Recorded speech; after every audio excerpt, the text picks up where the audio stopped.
Bienvenidos a Doctrina Católica Tradicional y gracias por escuchar.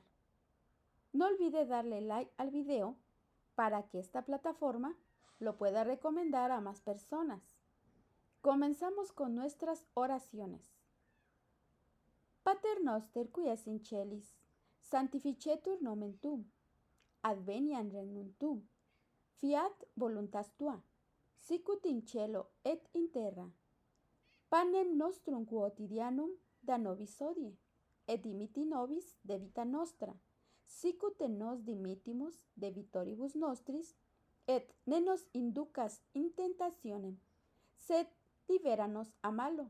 Amén. Ave Maria, gratia plena, Dominus tecum, benedicta tu in mulieribus, et benedictus fructus ventris tui, Iesus. Sancta Maria Mater Dei, ora pro nobis peccatoribus, nunc et in hora mortis nostrae. Amén. Sancte Micaeli Arcangelo, defendenos in praelium. Contra nequitiam et insidias diaboli esto presidium. Imperet illi Deus, supplices deprecamur. Tuque princeps militia celestis, Satanam aliosque spiritus malignos, qui ad perditionem animarum pervagantur in mundo. Divina virtute in infernum detrude. Amen. Cor Jesus sacratitium, miserere nobis. Cor Jesus sacratitium, miserere nobis. Cor Jesus sacratitium, miserere nobis.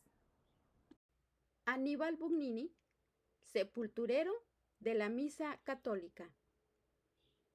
En el año 1947 tuvo lugar en Francia una reunión sobre la liturgia, a la cual pidió ser invitado un sacerdote italiano, el padre Bugnini, quien hizo más daño a la Iglesia Católica que Lutero y la Revolución Masónica. En este artículo, escrito por el padre Michel Boniface, de la Fraternidad Sacerdotal de San Pío X, veremos cómo se llevó a cabo la desastrosa revolución litúrgica. En el año 1947 tuvo lugar en Francia una reunión sobre la liturgia. El padre Duployé, miembro de esta junta, escribe lo siguiente: unos días antes de dicha reunión, yo había recibido la visita de un sacerdote italiano, el padre Bugnini, que me había pedido ser invitado.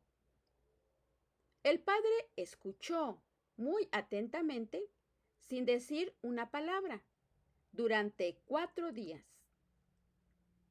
Cuando volvíamos a París me dijo: admiro lo que ustedes hacen, pero el mayor servicio que les puedo prestar es no decir nunca en Roma una palabra de todo lo que acabo de escuchar. Si hubiera hablado, el Papa Pío XII hubiera intervenido e impedido la desastrosa revolución litúrgica que preparaban los modernistas. El padre Bugnini actuó como un infiltrado en la Iglesia, sin ninguna lealtad al Papa y a la Iglesia. ¿Quién es el padre Bugnini? El hábil Bugnini fue secretario de la Comisión Preparatoria Litúrgica del Concilio Vaticano II, año 1959 a 1962. Es decir, él y sus compañeros prepararon el texto que fue discutido y aprobado en el Concilio Vaticano II acerca de la liturgia. En este texto se utiliza el lenguaje con tanta habilidad que los obispos de buena fe se dejaron engañar, porque al mismo tiempo que les daban garantías de seguir la tradición y no suprimir el latín, abrían el camino al desastre que conocemos. Este texto contiene bombas de tiempo. Después del concilio, sus autores sacaron las conclusiones extremas escondidas en los textos ambiguos. El filósofo y teólogo italiano romano Amerio escribe lo siguiente: la reforma litúrgica contradice los textos de la Gran Asamblea y se caracteriza por el carácter anfibológico, es decir, de doble sentido, de sus prescripciones, sobre los cuales se ejercitan tanto la sutileza bicéfala de los redactores como la hermenéutica, es decir, la interpretación posterior. El cardenal Cicognani fue presionado.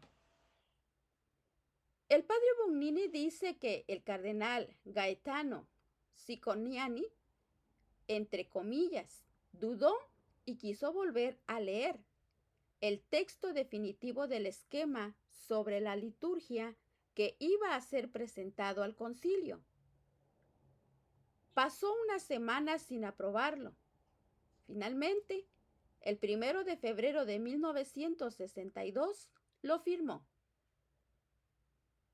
El padre Bugnini reconoce que, entre paréntesis, si el cardenal Cicognani no hubiera firmado la Constitución, humanamente hablando hubiese sido un desastre. Todo hubiera sido puesto en duda. El padre Wilton dice que los poderosos elementos conservadores de la Sagrada Congregación de los Ritos insistían en que Cicognani rehusase su firma al documento ambiguo y por lo tanto peligrosísimo. El cardenal estaba consciente de esto. Entonces el Papa Juan llamó a su secretario de Estado, es decir, el hermano de Cicognani, y le dijo que visitase a su hermano y no volviese hasta que el esquema estuviese debidamente firmado. El 1 de febrero de 1962 acudió a la oficina de su hermano. Se reunió con el arzobispo Felici y con el padre Bugnini en un pasillo próximo e informó a su hermano de los deseos del Papa Juan. Posteriormente, un perito de la Comisión Preparatoria de la Liturgia afirmó que al anciano cardenal casi se le saltaban las lágrimas cuando blandó el documento en el aire y dijo: «Quieren que firme esto, pero yo no sé si quiero hacerlo». Luego apoyó el documento sobre su mesa, tomó una pluma y le puso su firma. 4 días después, falleció. El cardenal Cicognani no quería firmar porque veía el peligro de ciertos pasajes ambiguos del esquema, dice Michelle Davis. Ahora veamos el padre Bugnini desenmascarado. El mismo padre Bugnini escribe lo siguiente: entre los muchos secretarios de las comisiones preparatorias del concilio, solo el padre Bugnini no fue confirmado como secretario de la comisión conciliar. Fue el primer síntoma de que el nuevo presidente de la comisión litúrgica, el cardenal Arcadio Larraona, seguía una orientación distinta de aquella que había seguido la redacción de la Constitución, la cual, mientras tanto, seguía su camino, aparentemente normal, para ser presentada al concilio. Para conseguir sus propósitos, el cardenal Larraona empezó a prescindir del secretario Bugnini, clave de todo el trabajo preparatorio, Fue también cesado aquellos mismos días como profesor de liturgia en el Pontificio Instituto Pastoral de la Universidad Lateranense, y se trató de privarlo también de la cátedra de liturgia en la Pontificia Universidad Urbana.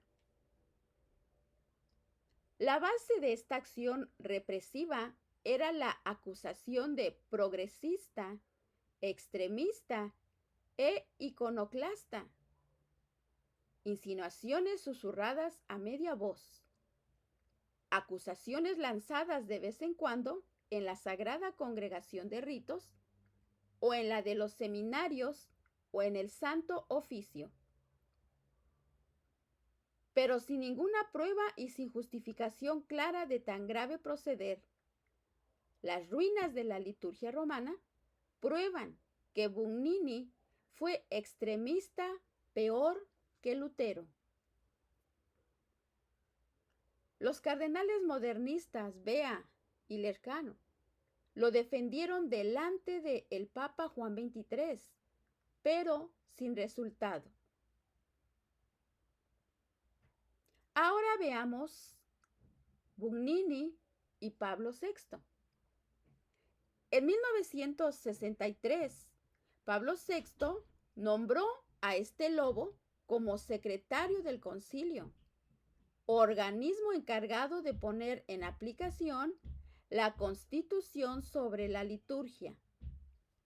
De 1964 hasta 1975, el padre Bugnini y sus amigos, todos seleccionados dentro de la casta modernista, tendrán toda la confianza de Pablo VI.